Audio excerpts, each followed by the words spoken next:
morning. Can you hear me?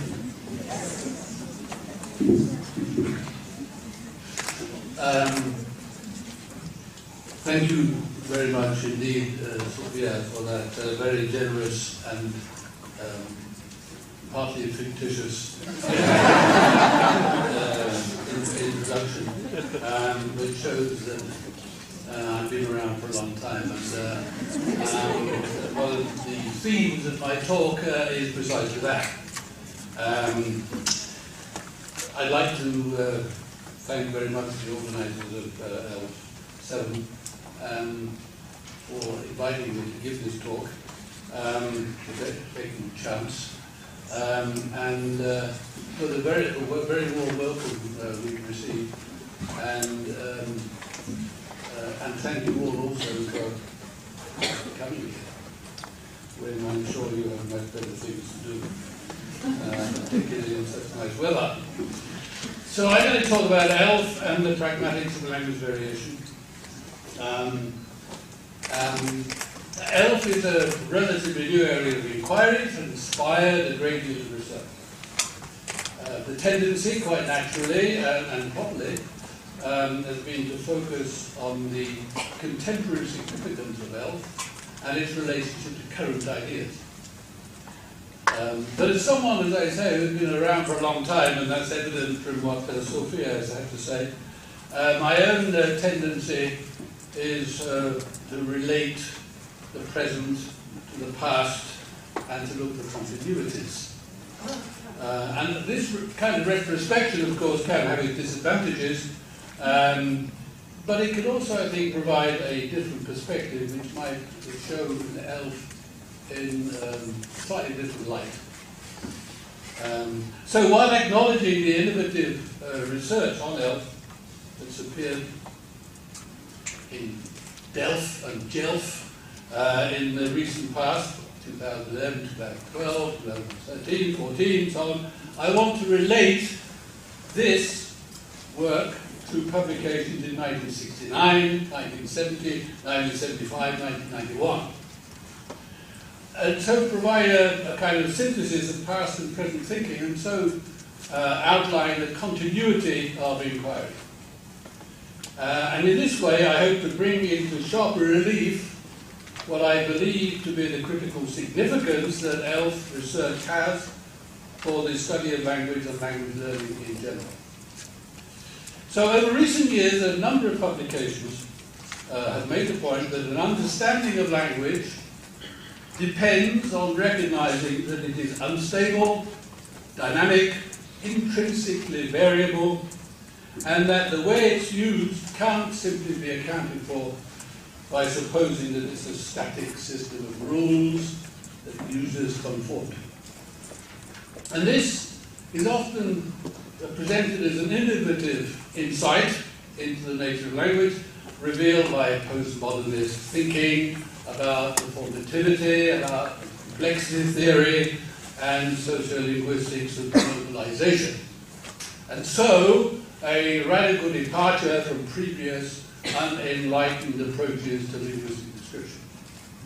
Now, innovation can, of course, be inspiring. There will always be the tendency for people to be influenced by ideas that are in vogue. But what's innovative is a matter of perception, relative to context of time and place. As now formulated, the idea that language use is variable, adaptive, emergent, may have all the appearance of novelty. But in the disciplines of the social, if not the physical sciences, the idea is really very far from new. Over 40 years ago, for example, long before complexity theory made its appearance, a book was published with the title New Ways of Analyzing Variation in English, 1973.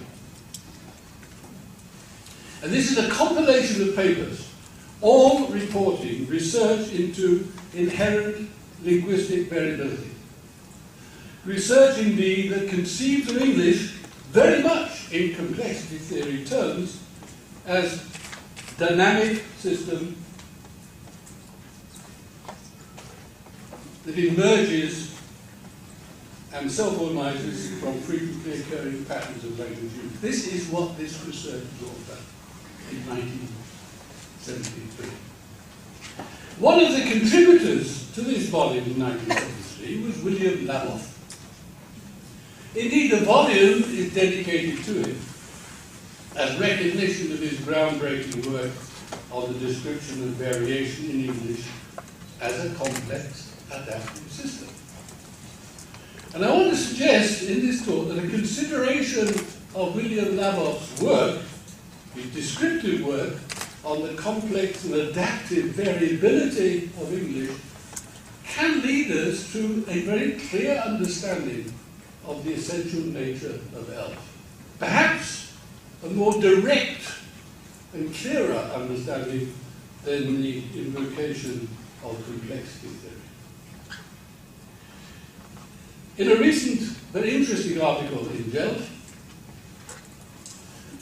Baird and others, his colleagues in Southampton, tell us that, quote, complexity theory provides principles that embody non-fixity, incompleteness, and non-linearity within approaches that are held to be consistent with empirical inquiry of various kinds. Now, Laboff is not referred to in the article, but it is just such principles that inform his extensive empirical inquiry into language variation. Inquiry that made such a mark in the 1970s. Laboff does get a brief mention in the Lastman, Freeman and Cameron book on complexity theory, even a nod of approval. Complexity theory, we are told, would find merit in Laboff's approach to the study of variation. I'm sure Laboff would appreciate that. Laboff's way of analysing language was new at the time, precisely because it challenged the established way of thinking about language as essentially an abstract, static model of competence. And he focused attention on features of performance, on how language was actually and variably realized in context of use. This shift of emphasis actually represented a much more radical departure from established ideas about language than did generative grammar, which, as generative grammar Chomsky himself acknowledges, follows the same traditional line of de Saussure in restricting the scope of linguistic description to the formal properties of the language system. Now, it's not that Chomsky or de Saussure were unaware of the complexities of language use. On the contrary, it's because language use was so complex and so variable that they believed it to be elusive of systematic description, and so made the methodological decision to exclude it. Laboff's achievement was to demonstrate empirically that there were aspects of complexity that could be systematically accounted for in the linguistics of performance or power. So in the words of what is probably his most cited paper, Laboff's aim was, right, study of language in its social context, and essentially with its variability in use. Now, since ELF research is also concerned with the variability of English in different social contexts, it seems reasonable to suppose that Laboff's work might be of some relevance. And that is what I want to inquire into. The best known of Laboff's work has to do with the variable occurrence of linguistic features and how they correlate with social class and how they reflect social values. His aim is to show that there are variable rules which operate within certain varieties of English. But he's also concerned to assert the legitimacy of these varieties as the means of communication for the communities that speak them. Thus, in a celebrated paper in 1969, The Logic of Standard English, he argues that what was then called non-standard Negro English, subsequently black vernacular, and then African American English, was not, as was commonly supposed at the time, a defective version of the language which made its speakers verbally deprived, incapable of logical thought, incapable of effective communication, but a different version of English, with its own system of rules, and no less cognitively and communicatively effective than standard English within the community of its speakers. Laboff's argument against the notion of verbal deprivation finds its obvious resonance in ELF study. Here too, researchers have had to contend with the fixed idea that uses of English which do not conform to approved standard English norms must necessarily be defective, and its users verbally deprived.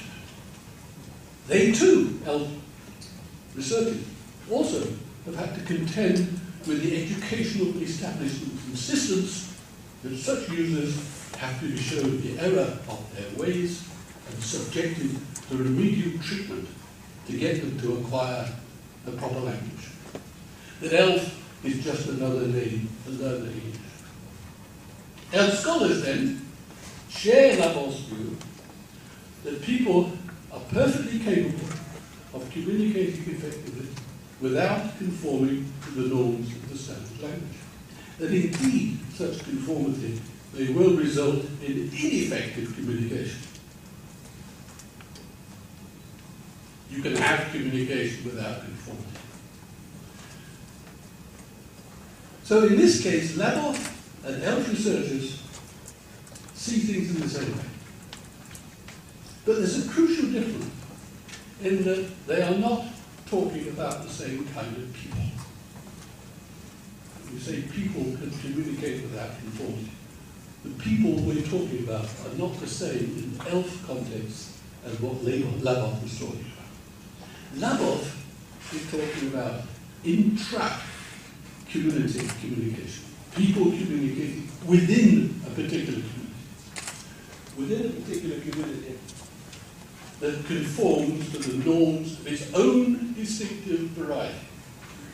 So in so doing, he's seeking to validate Black English vernacular, or English American, African American English, as an English in its own right, with its own rules, its own communal conventions of appropriate use. His case for the legitimacy of its departures from the standard rests on the argument that these departures are regular, systematic, and constitute a separate variety.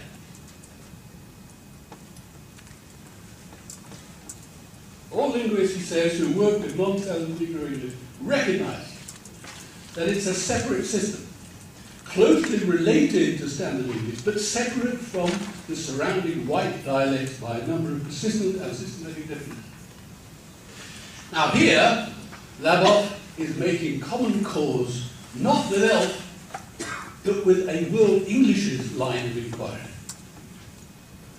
Scholars working with manifestations of English in different outer circle countries also recognize these varieties as constituting separate systems with their own, as Laboff puts it, persistent and systematic differences. And in this respect, Laboff's paper can be seen as supporting a World English's agenda, a precursor of the WE paradigm. So we can see that this paper is genuinely seminal in that it has within it the seeds of two separate developments in the study of variability in English. One of these considers how variable linguistic features constitute a variety associated with a particular community. And the concern here is the validation of a way of using language as the expression of communal identity. So, just as there is a distinctive English that is used for the community of African Americans, which Labov was concerned with, which we might call Ebonic English, so there are distinctive Englishes used by communities in various ex-colonial countries. Indian English, for example. And although these two Englishes are located in different catchment circles, one of them is in the inner, the other is in the outer, Ebonic in the inner, Indian in the outer, their status as independently legitimate means of communal identity is the same. And this status depends on recognizing that the variations that are not in conformity with standard English norms are nevertheless internally regular as to constitute a system in its own way. So that is the World English's line of development.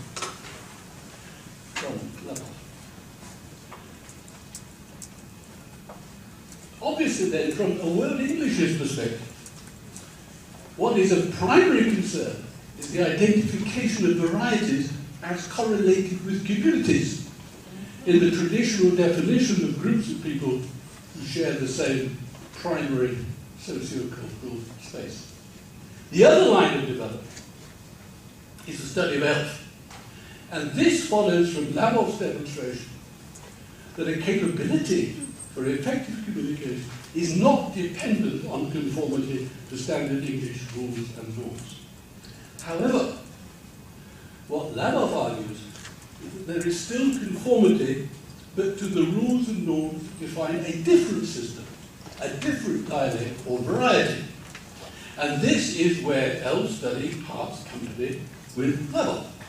Because what's clearly evident in the use of ELF is that communicative capability not only does not depend on conformity to standard English norms, it doesn't depend on conformity to the norms of any other variety either.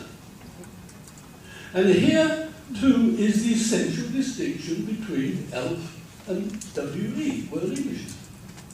The study of ELF considers variability not in terms of variety at all, but as the variable use of English in inter-community communication, as communication across communities. Now, there's a marked tendency for scholars in the so-called WE paradigm to deny the validity of such study. For them, it seems variation is only of significance as evidence of variety, and there really is little point in studying it otherwise. Many sociolinguists appear to share this view. Even when it's deemed worthy of study, ELF is deemed worthy of study, as for example in the work of Edwin Schneider, the unsystematic variation of ELF is really only of interest to the extent that it is an interim phase on the way towards variety status. And variety status is achieved when variations become conventionalized and so settle into what can be taken as a systematic state. In other words, when variation is taken to be regularized to the extent that it constitutes change. But since language, as Labov and the complexity theorists have made abundantly clear, is intrinsically variable, dynamic, emergent, continuously in flux, the identification of a variety depends on supposing that variation is in a state of suspended animation, that it stopped. In other words, the notion of variety is an ideal construct of convenient fiction. Essentially, when you say variations become a state, that decision is essentially arbitrary. What ELF study does, I suggest, is to focus on the process of variation itself, on what motivates the varying use of linguistic resources in the achievement of communicative purposes in different contexts of use. I would suggest then that whereas World Englishes clearly follows the sociolinguistic tradition of variety description, with a primary concern for the relationship between language and community, the study of ELF is essentially an inquiry into the relationship between language and communication, how linguistic resources are variably used to achieve meaning. Study of ELF, in short, I'm suggesting, is an inquiry into the general pragmatics of variation.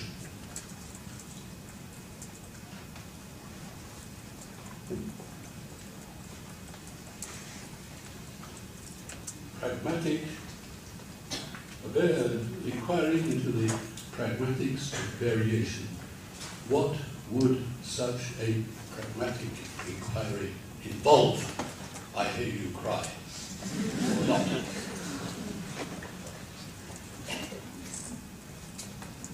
Generally speaking, as with sociolinguistics, pragmatics has focused attention on language used within particular communities.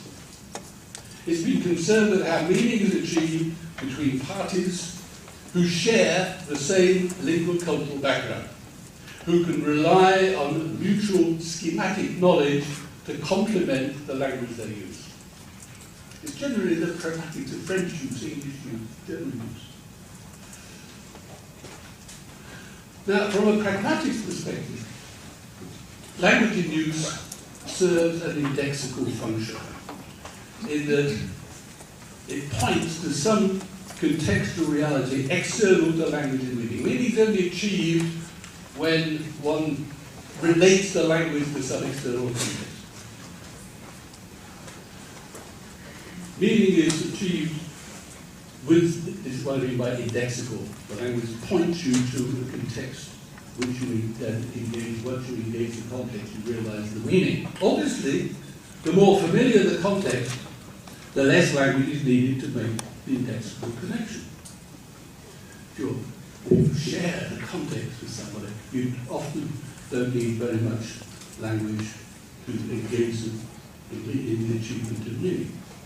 So, for example, in speech act terms, if parties share a frame of reference, little language is needed to make an appropriate reference. Similarly, if they share a knowledge of the ways a particular illocutionary act is conventionally expressed, its force can be readily recognized with minimal linguistic effect. It's amazing how much communication can be achieved between people who know each other with little language. Now, this is not to say, of course, that indexical connections are always made as intended, and that intra-community communication always proceeds smoothly. Indexical meanings have often to be negotiated. But the point is that most of the conditions for negotiating this meaning, for effective communication among language users who share the same common or lingual cultural background, most of the conditions are already in place and only need language as an auxiliary means to activate them. We all know this. People that we are familiar with share our interests, values, concerns, our cultures, and so on. Very often we can communicate very effectively with minimal language, because most of the conditions for communication within intra-community communication, the conditions are already in place. They're already there. What one needs to bear in mind is that effective communication does not, therefore, depend on the language itself being precise, but on its being appropriate to context and purpose. So users of a language in a particular community are communicatively competent in that they are aware of the local conventions that regulate their social behaviour. They know what Himes refers to as the rules of use in their community. Rules, as Labov puts it, which show how things are done with words, how one interprets these utterances as actions, in other words, relating what is done to what is said, and what is said to what is done. Rules of use that hold in a particular community, no matter how small or big the community. But these are local rules, and they apply only within the limits of the community. They don't apply, for example, to ELF communication, where there may well be no set of preconceived, agreed, communal conventions that can be taken for granted. No such self-evident lingua-cultural commonality that users can depend upon. This means that there will often be a greater reliance on language to co-construct the necessary pragmatic conditions online and extempore in the very process of communicating. With ELF, we see the use of linguistic forms functioning to pragmatic effect, so to speak, before our very eyes. ELF users have to cooperate to establish common ground, which cannot be presupposed in advance. But they can't do this by simply following the maxims of Grice's cooperative principle. They've got to cooperate. Doesn't mean that they say, okay, one of the maxims of Grice's cooperative principle, will follow them, and therefore cooperate. Because this again presupposes the existence of shared communal values. Grice describes his principle, the cooperative principle, as you know. The cooperative principle, familiar with this? Make your conversational contribution such as is required at the stage at which it occurs by the accepted purpose or direction of the talk experience in which you are involved. Now, these maxims of Grice, quantity, quality, relation, manner, familiar with them, I'm sure, they're not, as is sometimes mistakenly supposed, unconditional in their application. They're always related to, to quote, an accepted purpose or direction of talk. In other words, they are subject to the mutually accepted conventions that define different genre or kinds of communication. So if you're giving a funeral oration, given an example, maybe the funeral of the deceased, in accordance with convention, you don't speak ill of the dead. So you don't tell the truth about the deceased. But you're not flouting the quality maxim, but you're adhering to it, regulating its application as appropriate to the accepted conventional purpose of your talk. The agreed direction and purpose of a funeral oration is set certain conditions which control the application of the maxim. So you tell the truth as required, and the truth as required is that you tell the falsehood. So in that you'd be flouting the maxim if you told the truth.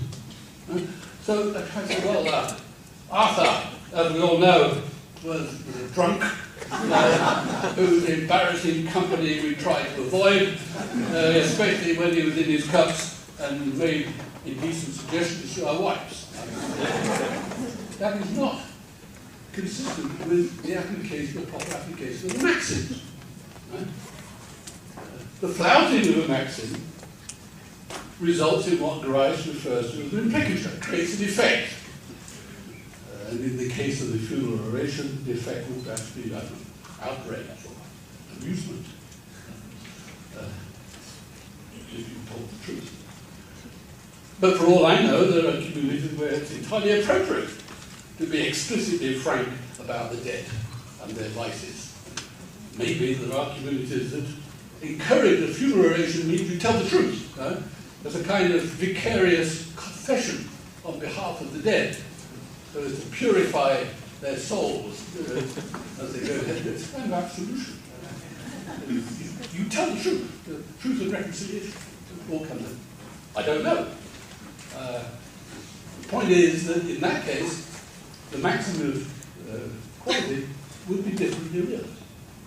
The point is that the recognition of a flouting crucially depends on your knowing how the maxims operate as conventionally appropriate to different kinds of communication in your particular community. If you don't know what these agreed common law conventions are, you can't recognise the flouting. There is therefore no implicature. Conversely, if you are ignorant of these conventions, you obviously run the risk of producing unintended implications, creating an effect you wish to avoid. Thus, what you say may be heard as flouting the quantity maxim. And then you're heard to be over-elaborate, verbose, pretentious, or not familiar with the conventions of idiomatic use current in a native speaker community.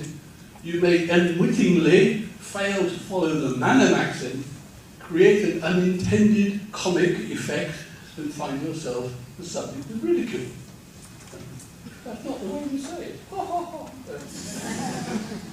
The point is that Grice's cooperative principle presupposes that there are communicative conventions which are familiar to members of a particular community.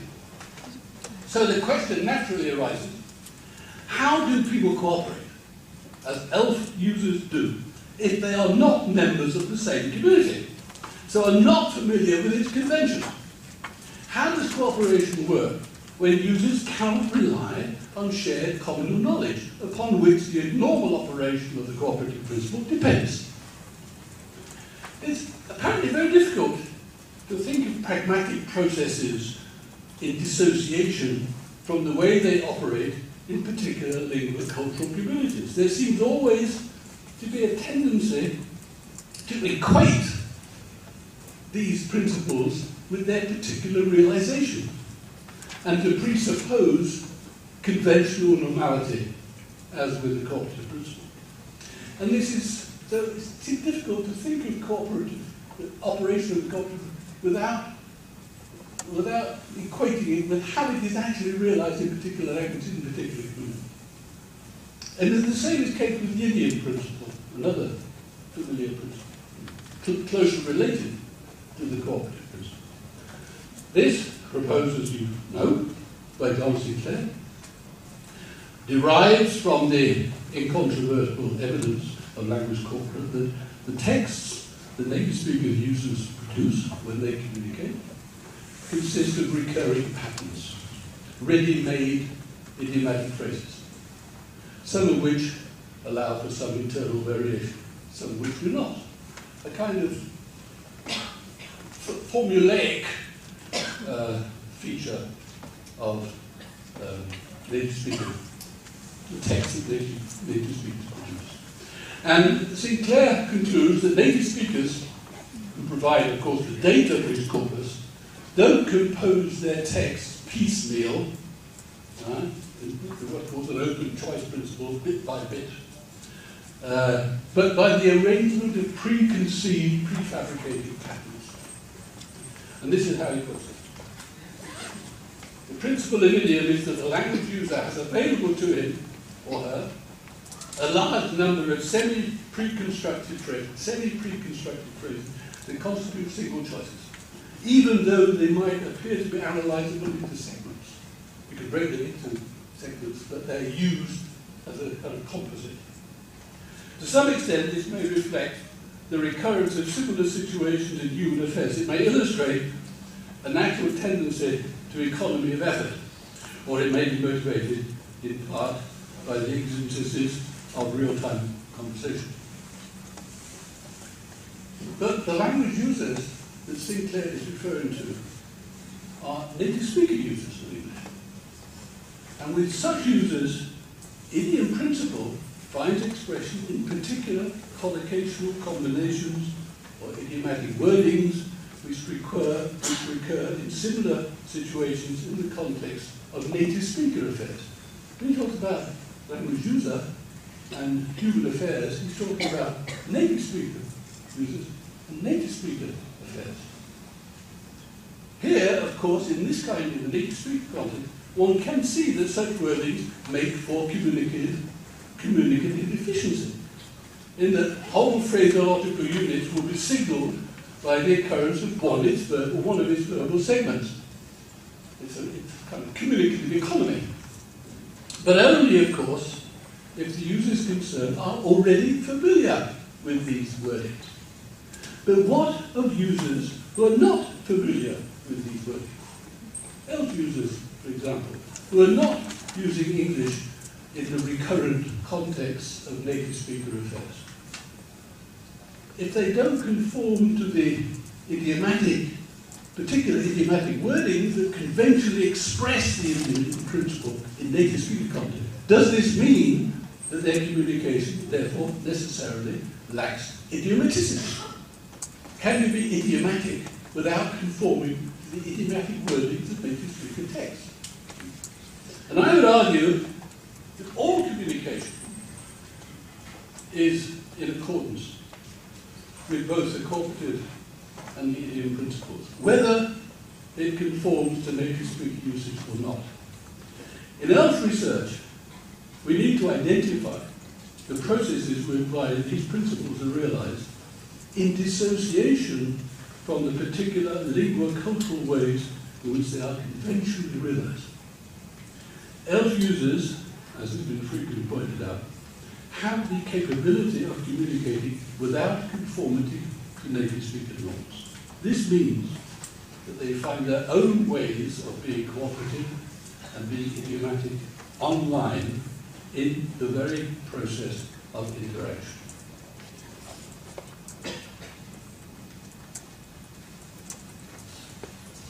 In ELF interactions, the interlocutors cannot depend on shared lingua-cultural conventions. So they have to find common ground by developing their own local conventions in flight, as it were, online, as appropriate to their own context and their own purposes. The transcripts of ELF interactions in, for example, voice, provide evidence of this pragmatic process at work in the immediacy of the interaction itself. We can see how interactions develop a common frame of reference as they go along, picking up, repeating words and phrases, fragments of talk, to bind their discourse together. In effect, creating their own idiom as they go along. And Barbara Seidler, for example, has shown how the word endangered is taken up and repeated in new collocational combinations by a group of ELF speakers. One mentions the word endangered, which is picked up later, modified, related to another word, and so on, used as a referential link in the course of the interaction to bind the interaction together. And one line of future research would be to identify the patterns of linguistic regularity that represent this locally emergent idiom of ELF interaction. The idiom that is created online in order to achieve the kind of communicative efficiency that all communication depends upon. The words and phrases that have this idiomatic function will not conform to the idiomatic form of wording in native speaker usage. As again Seidler has pointed out in a discussion of unilateral idiomaticity, the use of conventional idiomatic forms of native speaker usage may well be idiomatically dysfunctional precisely because they are not mutually recognized. Nor do these local idiomatic expressions that are created online by ELF users have to be in English at all. They may well be drawn from other languages. They may be hybrid forms of significance only for those engaged in a particular interaction. The idiomaticity may be expressed only within that particular interaction, not go beyond it, and be unique to that particular group of speakers. In the case of both the cooperative and idiom principles, when they operate within a particular community, they relate to and depend on mutually known social rules of use. conventions of which constitute appropriate behaviour. And so they function to facilitate communication. But they also have an identifying function. An identifying function as markers of community membership. How a particular idiomatic expression to mark you, the use of those mark you as a member of the community. And this is why, when the conventions are not conformed to, when users unintentionally flout a cooperative maxim or get idiomatic workings wrong, they're exposed to outsiders and may well be open to ridicule. It makes it clear that they're not conforming to the cooperative principle or the idiom principle as native speakers do, therefore they're marked as outsiders. In language use within an established community, the communicative and identifying functions are in very close correspondence. In ELF use, they are not. On the contrary, these two functions are intrinsically in conflict.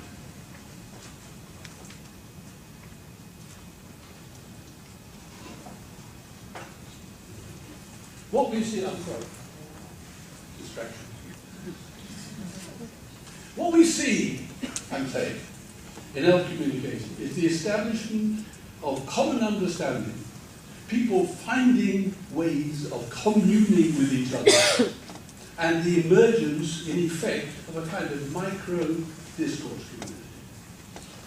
Such a common understanding, the formation of such a discourse community, is a microcosm of social communication. It's a variable use of language whose temporary conventions may not survive beyond a particular interaction. But sometimes, of course, the regularities that you establish online within a particular interaction may survive beyond that interaction. And then a particular mode of idiomatizing, a particular variation of use, gets stabilized as conventional in a wider community, either in a primary sense of social community, or in what has been referred to as a discourse community or community of practice. Then, variation gets confirmed as change in that it becomes a variety, a dialect, a register, a world English.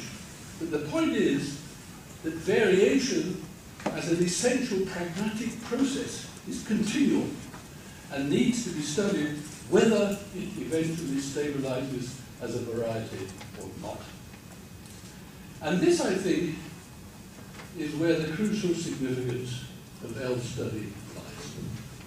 What we see in ELF is the pragmatic process of communication, live, in action, laid bare, so to speak, open to observation. If only we can rid ourselves of our preconceptions based on too much familiarity with the form that this process takes in particular languages or varieties of language, in particular established lingua-cultural communities. It's of course just this familiarity that breeds contempt of ELF. So what we see in actual use is the actual use of what Pennicook calls language as social practice. We see it enacted through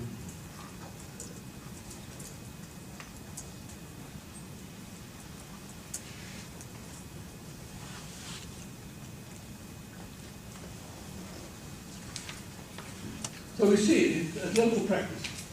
Language taking shape before our very eyes.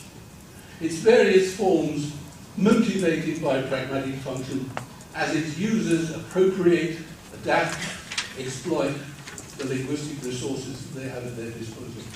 We see how form and function relate, not as an established correlation, but as an ongoing process. And here we make reference to another principle, one which Michael Halliday has proposed, that the form of a language is crucially determined by the communicative functions it is required to serve. as he puts it.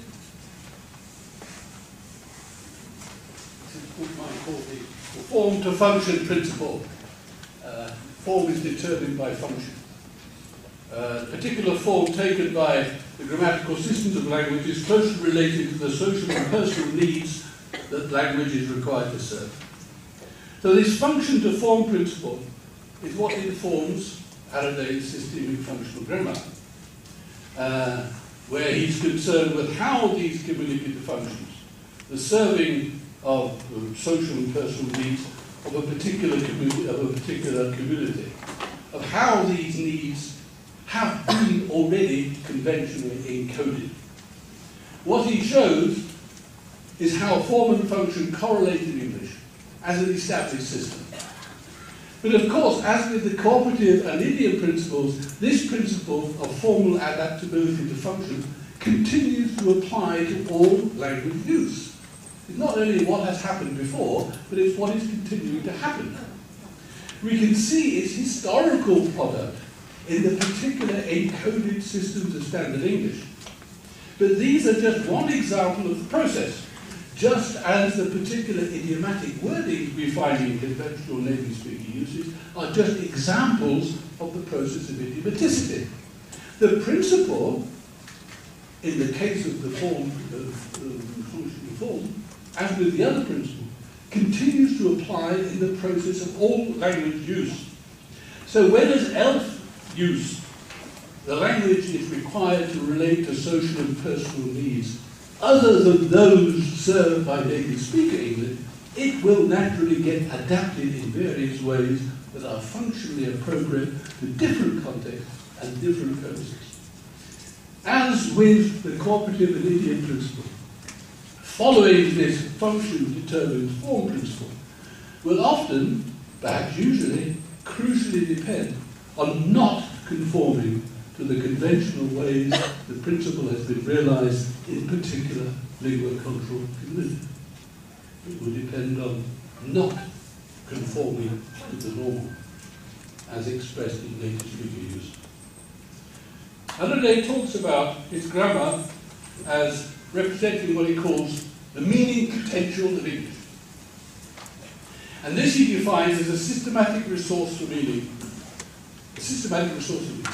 So what he's referring to is how meaning is made by conforming to forms that have already been conventionalized and systematically encoded. The realization of meaning potential in his sense is not essentially different from Chomsky's concept of creativity, the infinite exploitation of conventionally established encoding. But again, the coding possibilities inherent in English, as in any other language, are not exhausted by the way they've already been realized.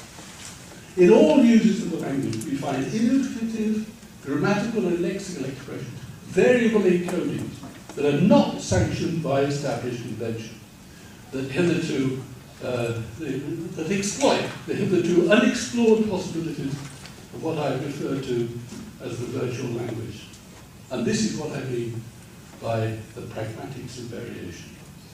And these variations, these departures from the norm, may be accepted as pragmatically appropriate in native speaking contexts of use. This kind of variation happens in native speaking usage. Seamless motivated violations of the Gricean maxim of manner to achieve an effect by creating an enclosure.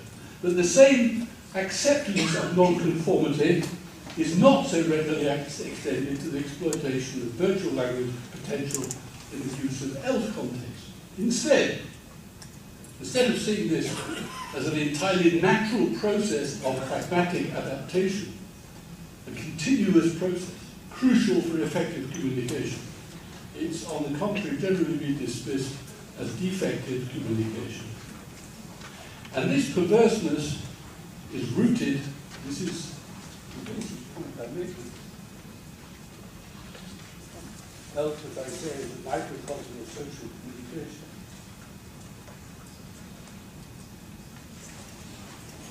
This perverseness of refusing to accept that variation of language is as legitimate in non-speakers non-native speakers as it is with native speakers, is rooted in the persistent failure to dissociate the pragmatics of communication in general from their conventional realization, in the assumption that you cannot language without doing it in the established language, that you can't commune unless you do it in the established community. We language and commune all the time, using whatever linguistic resources we have at our disposal. To accept this assumption is to be in denial of the essential reality about human language, that it's intrinsically variable and could not function as a means of communication otherwise. Particular variations may settle into the relatively stable form of variety, and describing such varieties, as world English scholars do, is an entirely legitimate sociolinguistic thing to do. But this kind of sociolinguistic inquiry is completely irrelevant to the study of ELF, which, as I've argued, only makes sense if it focuses on the pragmatics of variation as such.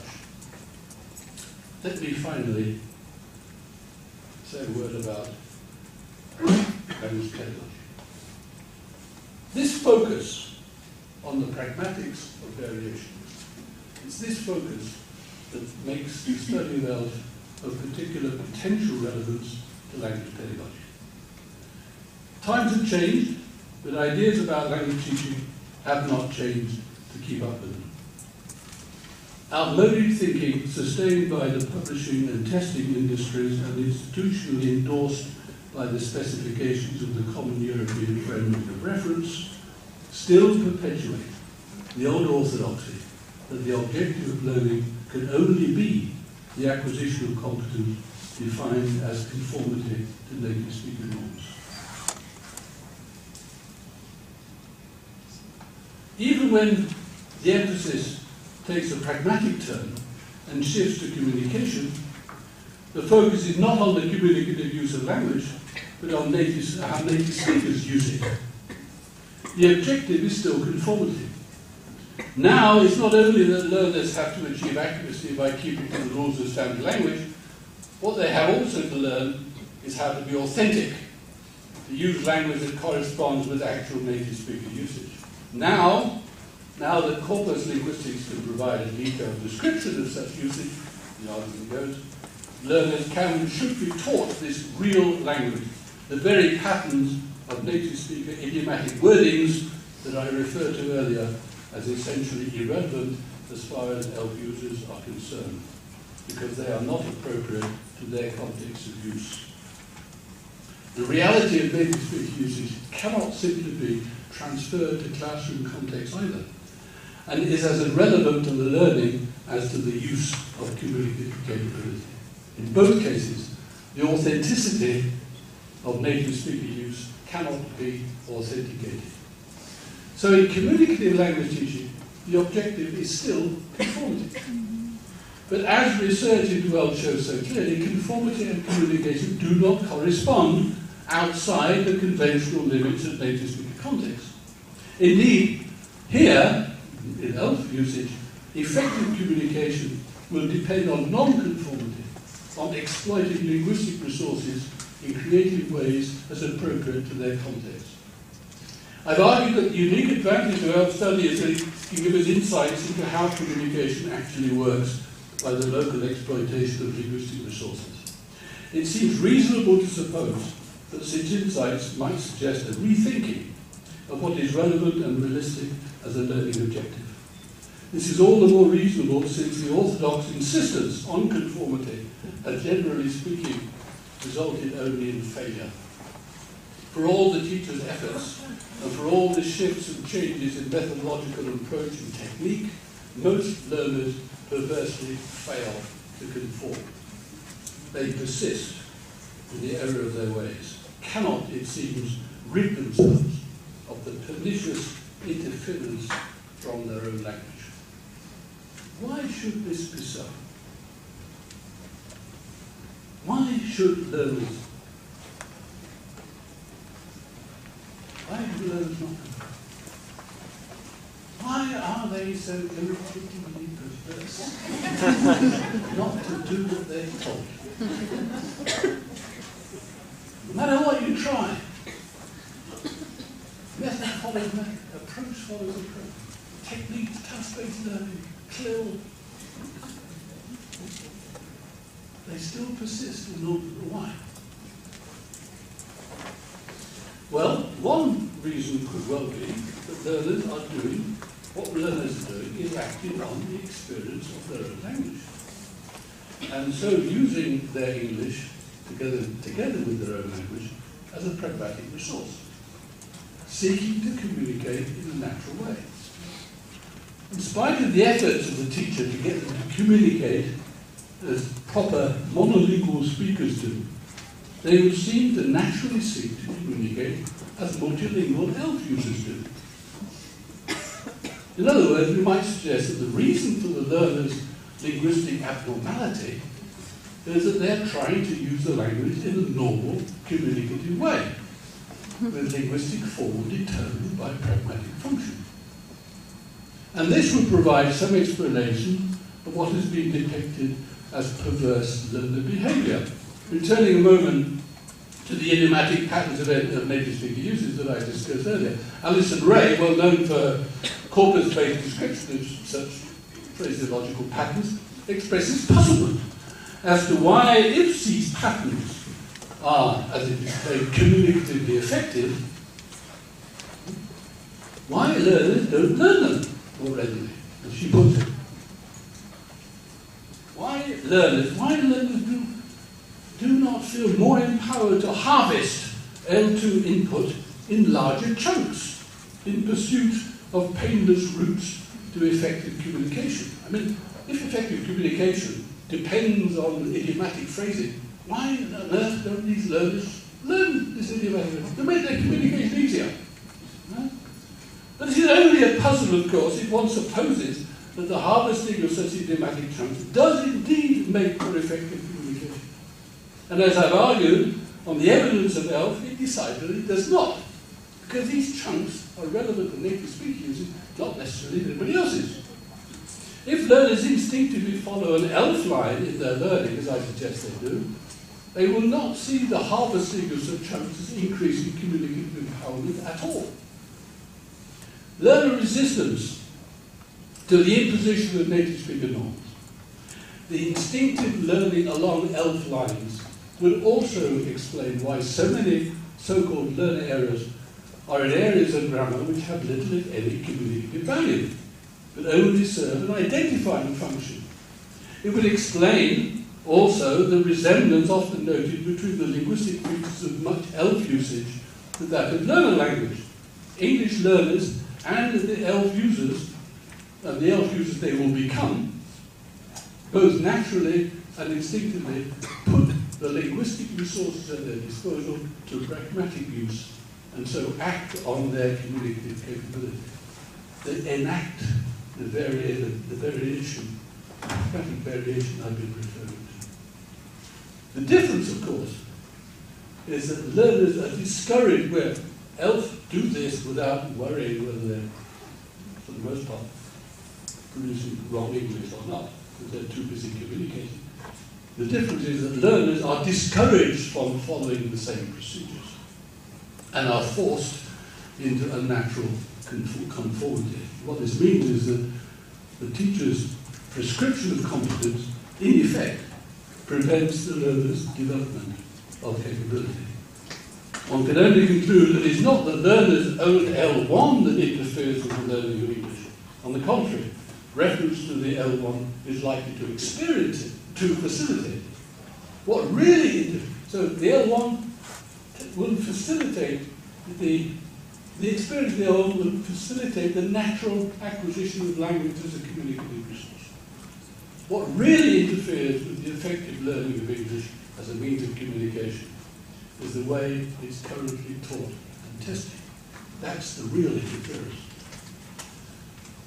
And it's teaching and testing that define, of course, what counts as learning. Success in learning is not positively assessed in respect to what is learned, but negatively in respect to how far what is learned measures up to what is taught. What is actually measured is teaching success, not learning success. Learners are not so much learners as teachees. The pedagogic relevance of ELF is that it points the way to a genuinely learner-centered approach to English language teaching.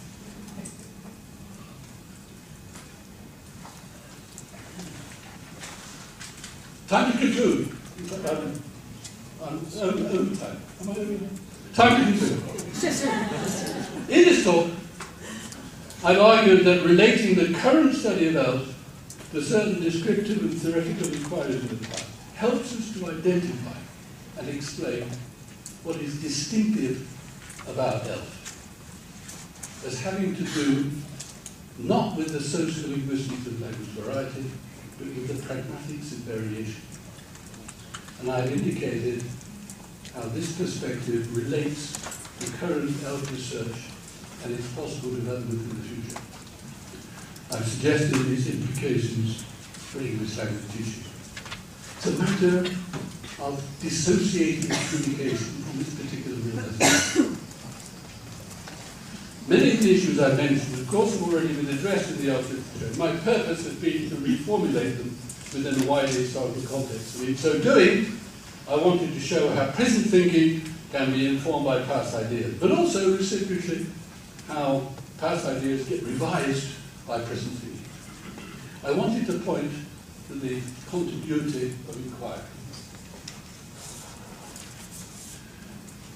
So here we are in the present with ELF7. Last year with ELF6, next year ELF8, and so the inquiry continues.